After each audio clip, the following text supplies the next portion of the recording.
Mick Flannery Bio 2023 Christy Skulls Edition Version 1 Draft 1 as read by Christy. Begin now. Dear reader, I come to you with a tale of adventure, heartache, and musicality. A tale about a fellow you might know what goes by the name of Mick Flannery. Mick is a bona fide rock and roll musician and is best known as a defining musical voice for generations of listeners. That's according to a major musical publication. Do you know that, Mick Flannery? Yeah, that's who I'm talking about. Mick is asleep right now, and I'm on his computer finishing his assignment, bio for album release, due in the morning. Because I am his friend, and I know him better than most folks, I'm going to finish this up for him. Speaking of most folks, they might know him for singing sad songs and sharing stories of despair and destitution. Well, these folks, they should also know that Mick brings something else to the party with all that misery. Brief moments of pure joy. The kind that would bring a grandmother to tears. You know that sort of joy? That kind of song is also in his repertoire. You might not know that, though. Who am I to say? He has range. But where did that range come from? Paragraph 2 of a bio. Where Mick came from. A brief history, very brief.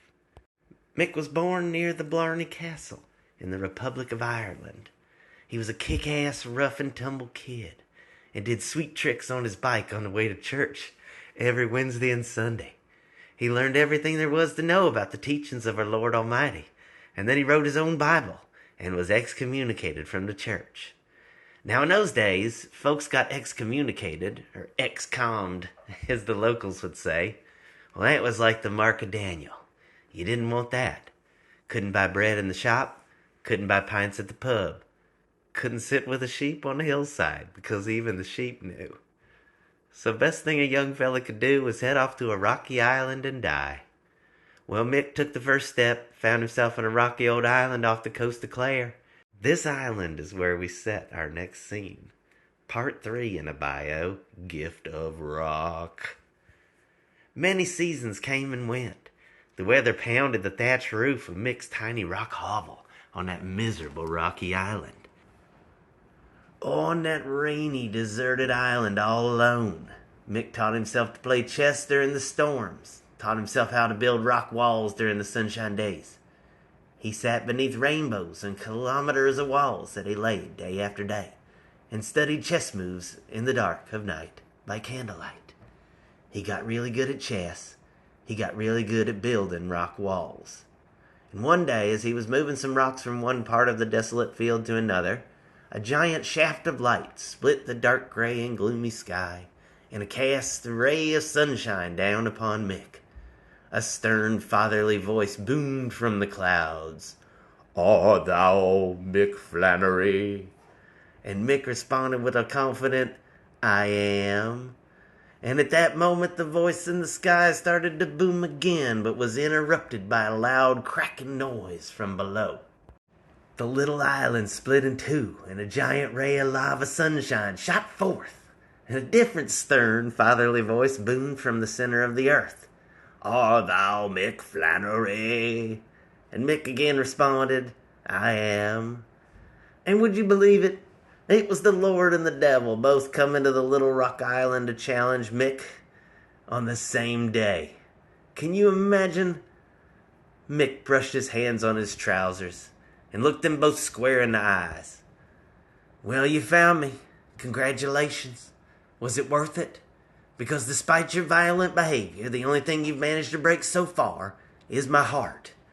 Maybe you could settle for that and we'll just call it a day. I guess we both know that that isn't going to happen." And the devil and the Lord stood there staring for a moment because they were just not used to being spoken to with such indifference. I mean, this really threw a wrench in both of their plans. So they huddled up and whispered some stuff to each other while Mick kept moving rocks and building yet another rock wall.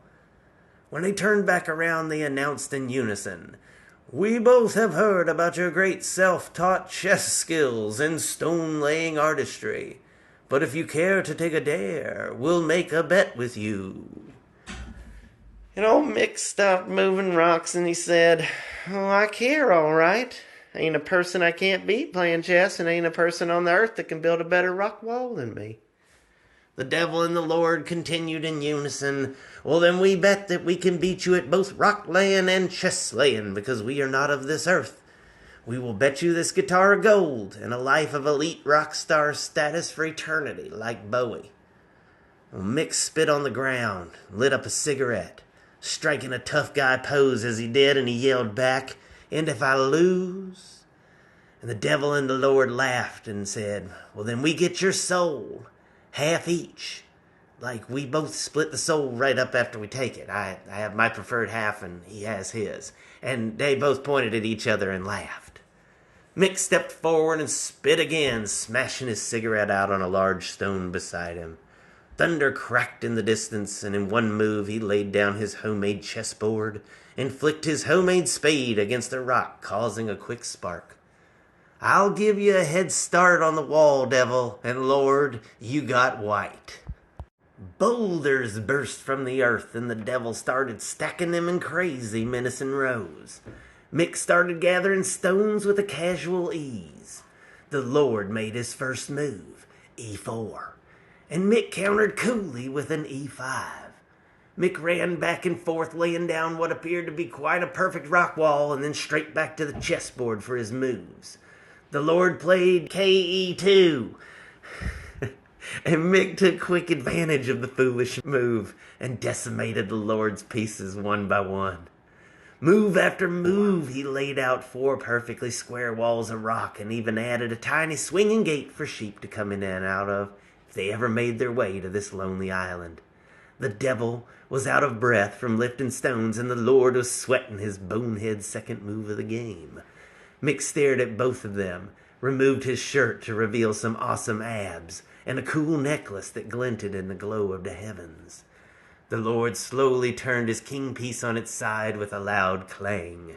The devil dropped his last stone onto his toe at the same time, and his wall teetered and fell apart into a pile of pointy rubble.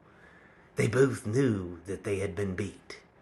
So they laid the golden guitar down on the ground at Mick's feet, and they said, "Elite rock star status is now yours." Well, Mick put a foot through the golden guitar, raised his fist to the sky, and yelled out, "I don't want to be a rock legend. I just want my life back." And in a flash of white, accompanied by the sort of droning tone that was heard when Superman was born, Mick found himself back in his home village of Blarney, surrounded by everyone he knew so long ago. And they were happy to see him and had somehow forgotten about all the excommunication stuff. Everything was just cool. Part 4. The closing appeal to listen to a new album. Mick Flannery has been through some things, crazier things than the story above. You can hear it in his voice. He isn't scared of dying or living. He isn't afraid to put some things into songs that are personal to him. He isn't afraid to lay bare the depths of his anxieties and worries about the future that is slowly overtaking us all. He brings beauty and balance to your stereo and your mood. A whole new album full of new hit songs. Pretty sure there's at least one on there that you'll like. Because like every bio before now has said about him, Mick Flannery didn't choose rock and roll. Rock and roll chose him. And maybe you should too. That's all I got to say. My name is Christy Skulls on behalf of Mick, who is still sleeping.